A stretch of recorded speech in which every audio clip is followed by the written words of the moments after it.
Hello friends, আজ আমি বানাবো খাসির চর্বি দিয়ে আলুর দম। তার জন্য খাসির চর্বি আমি 250 গ্রাম নিয়েছি, এগুলোকে ছোটো ছোটো আকারে কেটে নিয়েছি। এরপর আলুর খোসা ছাড়িয়ে সেগুলোকে কেটে নিয়েছি। আদা রসুন লঙ্কার পেস্ট নিয়েছি, পেঁয়াজ টমেটো বাকি মশলা বলে দেবো। এরপর আমি খাসির চর্বিগুলোতে হলুদ আর নুন মাখিয়ে 5 মিনিট রেখে দেবো।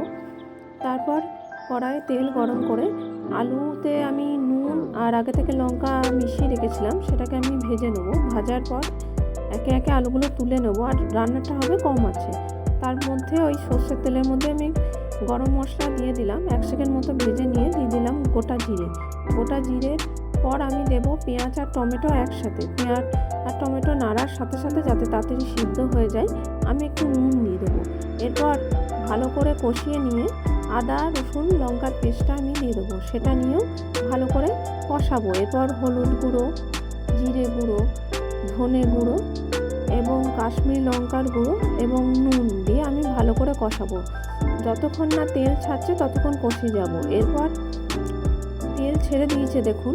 এরপর আমি খাসির চর্বিগুলোকে দিয়ে আরও 5 থেকে 7 মিনিট কষিয়ে নেব, আর তার মধ্যে আমি একটা চেরা লঙ্কা দিয়ে দিলাম।